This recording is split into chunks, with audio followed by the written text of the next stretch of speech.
Hello. All right. We did Okay. it. Figured it out. You Okay. did it. So Took a minute. that's okay. Technical difficulties. It happens. Okay, so Miss Star got it. Dre Jenkins, aka New Rebel Entertainment. Hey, hey. So tell us about Bitcoin. Like, a lot of us don't know about it. We just know that a lot of people are rushing to invest in it. And, a lot of people are making money off of it. So can you explain what it is, and to those people who are kind of hesitant about it? Like, oh, what if you get hacked? I'll try to do Okay, go ahead. without sounding too technical. Okay. So pretty much what Bitcoin is, it's a cryptocurrency, and pretty much it's digital money. It's not just Bitcoin, though. There's a lot of different coins out there. So basically, without getting too technical, for each coin, there's a block connected to it. And that block is the technology that makes it work. It makes the magic happen. So every time that there's a transaction, every time that there's a trade, there's a block in a sequence like a chain. So just imagine, how many times have you heard about Bitcoin so far? Thousands of times. Well, multiply that times 1 billion, and that's how many links you actually have in this chain. Now, each block is connected to a coin, right? So each block talks and communicates with the next block, okay? And the way that it does this is by cryptography or algorithms. Well, long story short, artificial intelligence. Okay. So Does that make any sense? Yes, artificial intelligence makes like the code so that every time someone uses it or buys it, it changes? Or it can't be changed. It can't be changed, and that's the thing about it. That's what encryption means. Okay. So once it's made, it's like a ledger. It's like an official notary. Once it's made, it can't be changed. Okay. It can't be altered. It can't be manipulated in any type of way. So that means it can't be hacked, or if someone wanted to hack, could it be hacked? For the most part, we'll just say no. It would take someone or something of great intelligence to actually crack the code. I don't want to get too technical, but for the most part, it's 99.9% unhackable. Okay. We'll say that. Okay, that's good. That's good to know, because that's one of the reasons I was holding out. Right. We want our monies to be safe. Right. What about, okay, so I was talking to you the other day, and we were talking about how it could be related to, esoteric, like dimensions or something like that. It's the new dimension of money. Right. So, for example, if you want to look at it in a quantum type of sense, like say you have one coin, right? Mm-hmm. That one coin can purchase smaller coins that can purchase smaller coins that purchase smaller coins. So it forces the mind to think in a quantum sense. So, for example, you could buy a coin that's worth 0.00002% of a penny. So something less than a penny. So you're actually trading and buying things that are less than 1 cent. Oh, wow. Okay. Yeah. So this would be like, so anyone could invest in that with any amount of money. You don't have to be rich for it. Yeah. And that's the scary part about it, is because the more people that involve themselves in this transaction of the blockchain makes the blockchain grow even more. And the scary part about it, well, not scary, but the weird part about it is no one knows who created this. No one, him, she, it, they, whatever it is, has a name, but no one's seen this person. No one has heard this person or anything like that. Are they? Yeah. They don't know if they're American, foreign, or what? Well, the moniker that they, it, he, she goes by is Nakamoto Satoshi. So you would assume it's someone from Asia, but no one has seen this person. So we don't know. So it's kind of like artificial intelligence itself. Right. Well, that's my theory, and from the things that I've gathered, no one has been smart enough to create such a concept or such a network before. So all of a sudden it just appears on the scene. It's kind of like who created the internet. We don't know. So. Aliens, huh? Yeah. I don't know. Are you thinking about investing? I don't know. Thinking about investing? Go ahead. I mean, I have stuff I've invested in that I haven't gotten a return on, so it won't hurt. Right. And that was my thing. Like, I was faced with a moral dilemma. Like, should I invest in this system that I know is ran by some unknown force that can ultimately be the demise of humanity? You know what I mean? Terminator. I think more people trust the unknown source than do they trust most people. That's the same thing. What does that say? I think that's the thing, because some people, they want to judge based on who started it, who owns it, who their family bloodline is, whatever. I think this way there's more trust in it and more, I don't know, people trust more. I think it's kind of like the dark energy, like I talk about, the unknown is what's so appealing about it. And, the fear, but yet you have more trust in that than you do certain religious leaders. Mm-hmm. That's how I would compare it. Right. And again, like I said, this is a network that's built on top of a network. So let's just say the internet has been built, and before the internet hit, we was kind of skeptical about what the internet was. So this is a new network that sits on top of it. But again, the questions I pose is who or what created all of this? It seems like if you look at it, before the internet actually hit, mankind was at a certain point. As the internet grew, our consciousness evolved as well. So if you look at it in hindsight, it seems like it was almost an aid to help man and woman evolve mentally and spiritually as well. Because now we don't have to go to the library and get books. We can just get on our computers and we can know anything that we want. So I think that this new network is going to be the next evolution into a next phase of humankind, actually, to be honest. Yeah, I mean, I feel that too, because remember also the things that are going on in politics and around the world have a lot to do with it as well. I think when the internet first started to come out, we were in a Cold War with, I think it was Russia, and there was a lot of fear around, are we going to go to war? And now that, again, it's here, back around 9/11, it was there.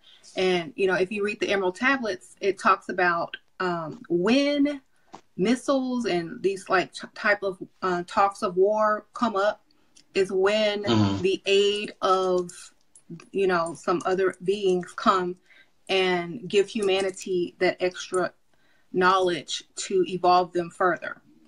And so all these fake missile things, and people playing with missiles and bombs, it's kind of like a cry for help. Hey, we need some more information. That's my take on it. But as far as how Bitcoin just popped up after all this crazy stuff, started happening as well, to evolve like you said, the human evolution, that could be part of it as well. Because and a lot. Were you about to say something? Yeah, I was just saying, because by showing that side of humanity, it's going to make you want to move further and evolve further. You know what I'm saying? So. Right. And a lot of people think that, it's just about the money part of it. That's not what it's about. Like I said, it's more so about the blockchain and the technology behind it. For example, you're going to be able to put all your information onto this new network, and it will be secured. safe, right? So this means medical records. This means escrow contracts, you name it. So it's not just used for the money. The money part, see, this is why I think that it has to be an artificial intelligence that created this, because the money part is just incentive for the people to keep doing it and keep building the blocks. So here, make $1,000, $5,000, $10,000. Just keep these computers on. You know what I'm saying? Because everybody that has a Bitcoin mining machine is making hundreds of thousands of dollars like that. So the network is being built by us. And like I said, the most important part is what the network is capable of actually doing in the long run. One other thing that it can do is it can do supercomputing. So let's just say Miss Star Goddess has a computer and she's participating in Bitcoin or whatever coin, Litecoin, whatever coin, right? Mm-hmm. And then I have a computer and whoever else has a computer. Now this computer's on the network. This network now becomes a supercomputer to figure out other things. So like say if you want to determine the code to cure cancer, all these computers acting as one single brain can actually do that. And it kind of goes back to what you're saying about the evolution of people. I get it now. So I put all my information in, you put your information in, someone else puts their input in, and the computer fits it all together to make sense or to come up with a cure. The computer just works by itself. Just because you are participating in this, you have nothing to do with it. The computer just actually talks to the rest of the computers in computer language to do whatever you tell it to do. So that's the interesting thing about these coins, going back to the coins. Each company actually does something and they have a coin that's connected to the network. So a lot of these companies are coming up with all these things to do as far as medicine and financials, contracts, just all kind of things.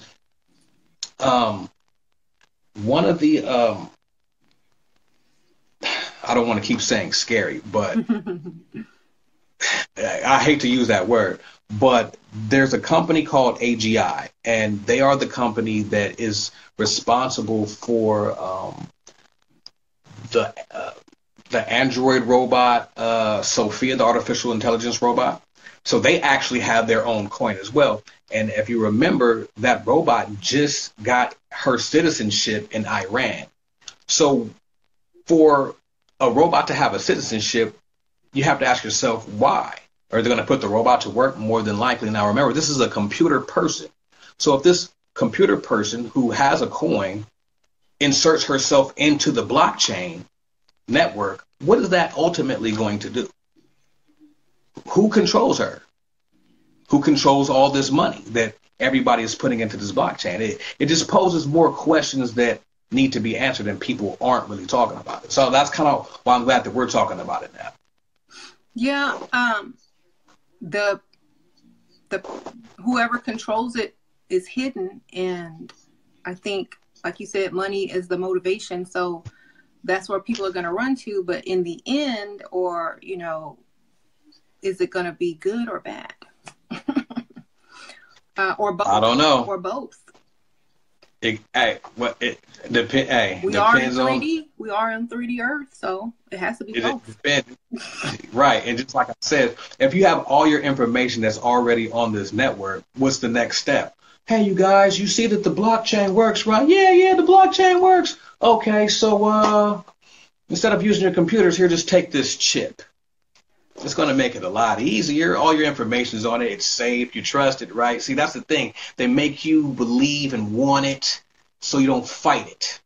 They make you believe and want it so you don't fight it. You know what I'm saying? And I don't want to go into conspiracy land about computer chips, but it kind of makes sense. One world currency, technology, and, you know, now what's the next step? Well, I think most people won't want the chip, so they're probably going to offer an accessory like a watch or a bracelet, like a Fitbit. I was watching something on TV and they were saying the Apple Watch and the Fitbit were saying sports fans were dead because their heart rate went up during some Vikings game. And I'm like, I don't even watch football, but it's keeping track of your health as well. You remember that movie about, I think Justin Timberlake was in it, and time was money. Like they had to keep getting time put on their clock, and it was like an internal. Yeah, I heard about that movie. Yeah, I think that's what the downside of this could turn into. Like you won't be able to go anywhere, access anything unless you have, Bitcoins or whatever, or, you can't do anything unless, and you have to get refills and people have to send you stuff just like on PayPal or something. But yeah, I feel like it might turn into something like that where it's connected to you as a human. Right. They might use it to say, hey, you lose 5 pounds, we'll give you some Bitcoins. Hey, for real. For real.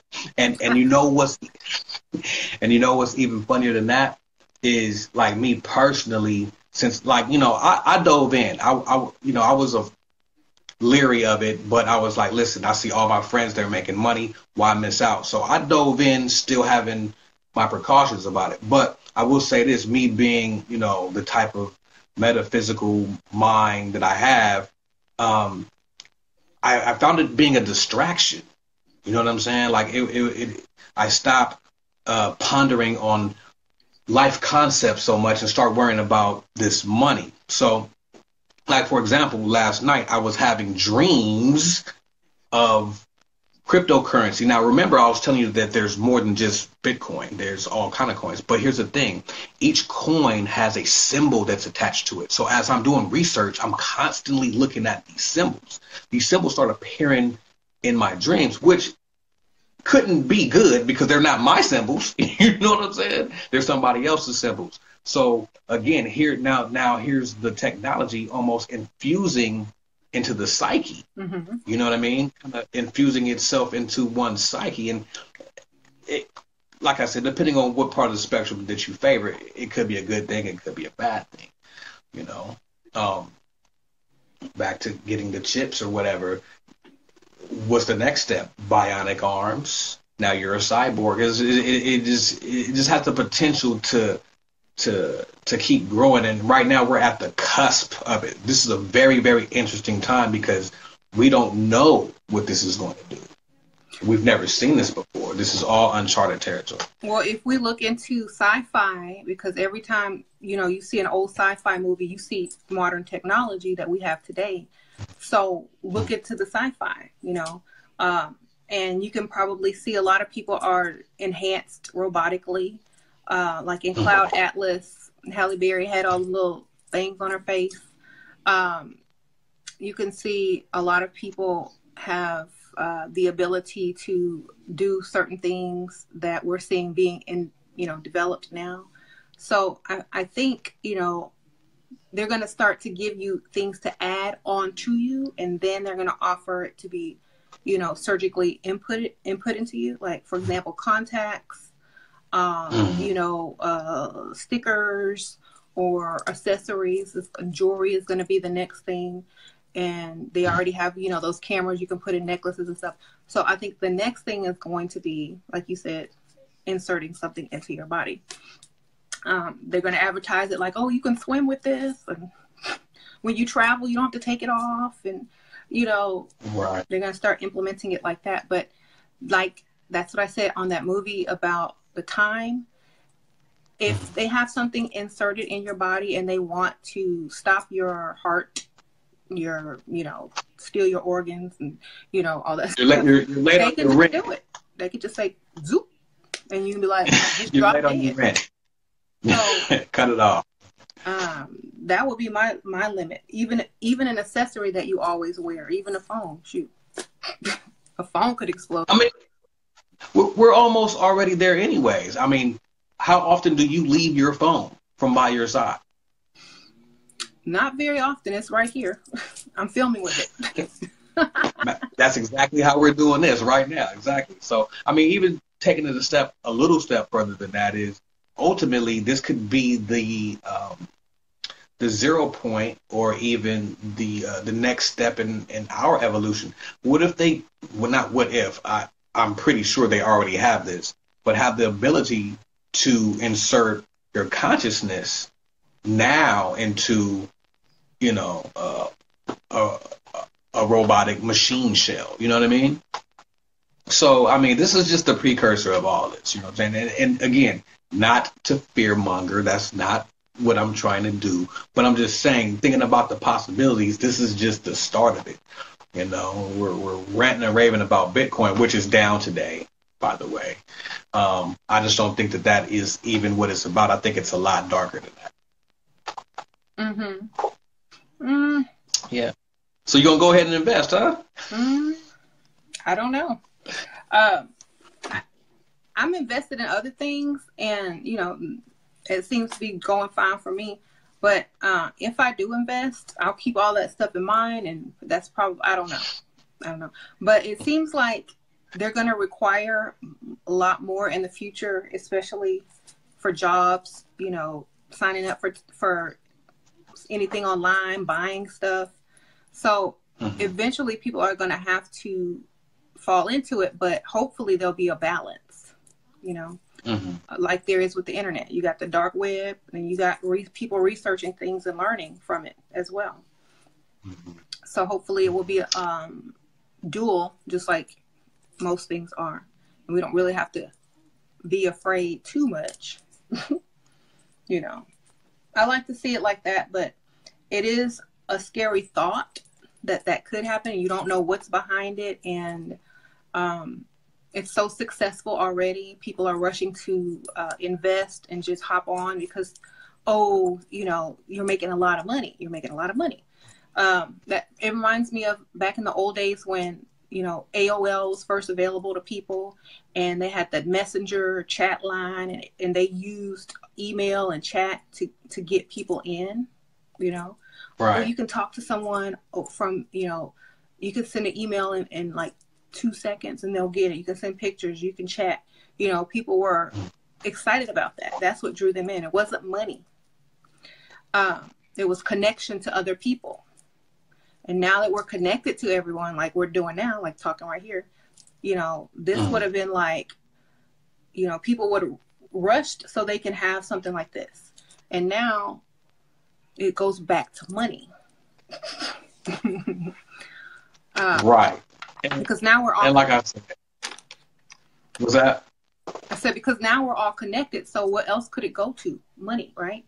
And Right. I think they're tricking us through the money to get us more interconnected. Okay. Exactly. Maybe I can tell what you're thinking. Hey, I'm pretty sure somebody's working on that program right now. Right? Right. I think they did have that. I think Facebook was working on that. Ironically enough, that's what we're talking on Facebook, right? But yeah, I had my reservations too. And then a friend of mine pointed out something. He was like, yeah, bro, you might be right about this artificial intelligence thing. It makes sense, but what can you do about it? It's already started. So that's how I looked at it, like, okay, he's right. The network is already there. So I would just highly suggest, if anybody was having reservations, just even based off of this video that we're having right now, if you were having reservations about what it could ultimately be, get your money.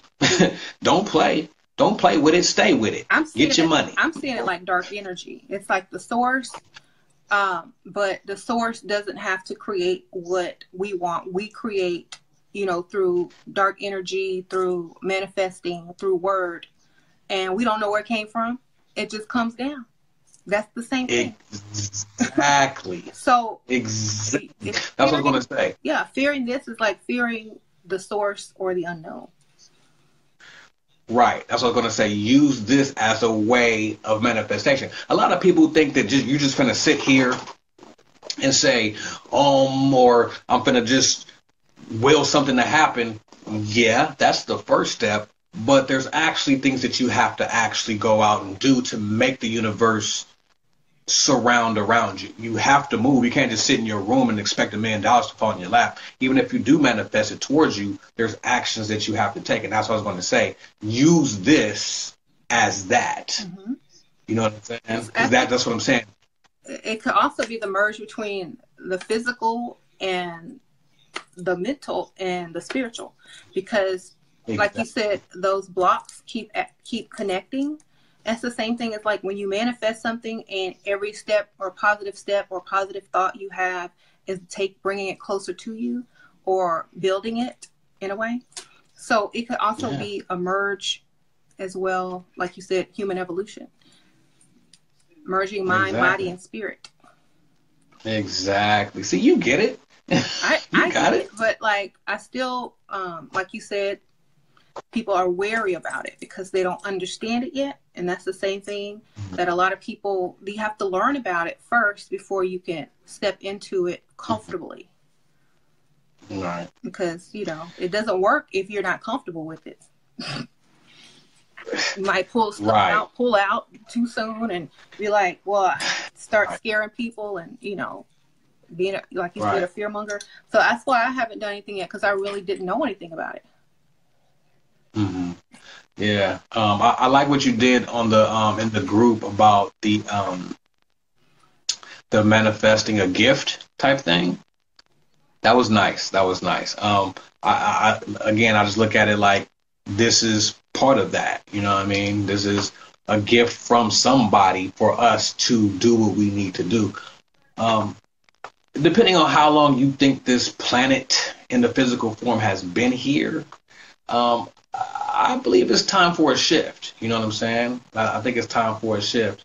And ultimately, it is upon us right now as we speak. As unbelievable as it seems, like we didn't think that we would see a black president in our lifetime. We didn't think that we would see all these things that we are seeing. So that's even further confirmation that we have no clue what this is going to do. You know what I'm saying? Yeah. And it's probably gonna happen so fast because, like, think about it. 10 years ago, what was it? 2008. We barely had, we barely had the iPhone, or I don't even know if the iPhone came out then, but we have none of this. And now we have apps at our fingertips, pay, Apple Pay, whatever.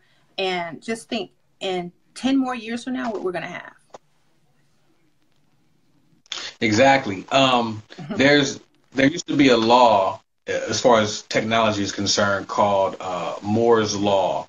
Moore's Law spoke about that technology would double at least every 18 months. That law has now been wiped out, and now they have Rose's Law, where technology will triple every 12 months. So instead of doubling, it's tripling in shorter amounts of time. And we've seen this because how many times have the iPhone made an upgrade in the last year? A lot. Or a year and a half? 3. So technology is moving, and if we don't move with it, it might be pretty bad.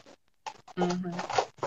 And that's just like when they look at the human evolution chart and they see there something happened to take man from this into this level of intelligence that quick. Maybe this is the next step. A lot of people feel like those interdimensional beings or whatever that they're communicating with or seeing are actually future versions of humans or conscious human consciousness.